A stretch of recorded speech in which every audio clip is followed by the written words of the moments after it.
English का exam देकर अभी आप निकले हैं, उस एग्जाम में जो एक डर होता है, चाहे वो आपके एंड से हो चाहे वो मेरे एंड से हो, हम दोनों लोग डरते हैं कि हमारा इंग्लिश का पेपर बेहतर से बेहतरीन कैसे जाएगा। परंतु एक रात पहले पढ़कर आपके एग्जाम में, लगभग इस बार के एग्जाम में 30 नंबर का सवाल आया है।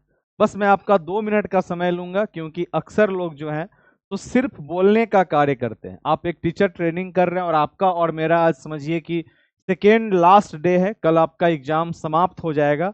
फिर पता नहीं कब आपको मेरे इस अर्थात आपके इस मित्र का बकवास सुनने को फिर आपके पास समय रहे या न रहे। इसीलिए छोटा सा एक आपके लिए इंफॉर्मेशन जो आप अपने जूनियर्स को बता सकते हैं कि आपके इंग्लिश में जो आप लोग इतना डरते हैं, अगर आप थोड़ा सा अपना लॉजिकल सेंस, और जिस तरह से मैं आपको कहता हूं शुरू से ही कि प्रतिदिन अपने डे टू डे लाइफ में 10 से 20 मिनट इंग्लिश के लिए निकालिए, तो आपको फिर एग्जाम में डरने की जरूरत नहीं होगी। छोटा सा आपका उदाहरण है, फॉर एग्जाम्पल आज के इस एग्जाम में 35 नंबर में 30 नंबर तो डायरेक्ट आपके रात के क्लास का है, और 5 नंबर जो था सो आपके बुद्धि विवेक पे जा रहा था, जो आप अपने मन से लिख सकते थे।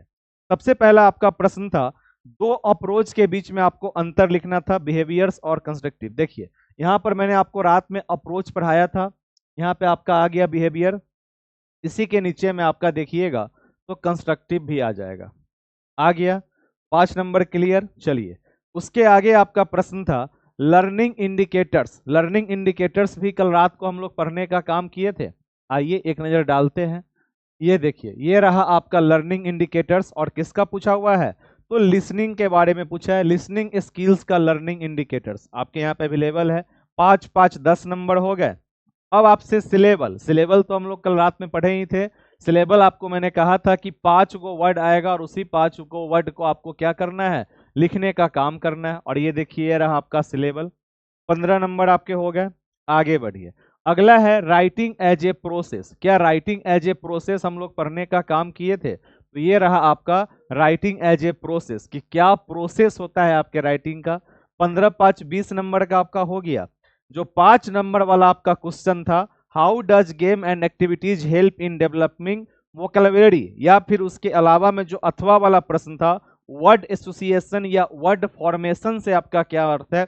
ये वाला प्रश्न सिर्फ आपके इस नोट्स में नहीं था, रात वाले क्लास में नहीं था। अभी तक आपका 20 नंबर आया। अब आइए लॉन्ग वाले में। लॉन्ग वाले में जो आपका क्वेश्चन नंबर 7, मैं आपको ऑलवेज कहता हूं कि जो आपका टिप्पणी करने वाला हो, राइट शॉर्ट नोट वाला हो, उसे आप लिखने का काम करें। और 7 नंबर में सबसे पहला आपका था स्ट्रक्चरल अप्रोच, जो कि आपने पढ़ा है अप्रोच के अंदर में, वो आप लोग अवश्य लिखे होइएगा। और मैंने आपको अप्रोच के लिए बताया भी था कि अगर लंबे वाले में आए तो कैसे लिखना है आपको। और मात्र 2 स्लाइड में आपका सारा का सारा अप्रोच था। तो 20 और 10, एक है आपका प्री रीडिंग और व्हाइल रीडिंग। क्या प्री रीडिंग और व्हाइल रीडिंग हमने पढ़ने का काम किया था?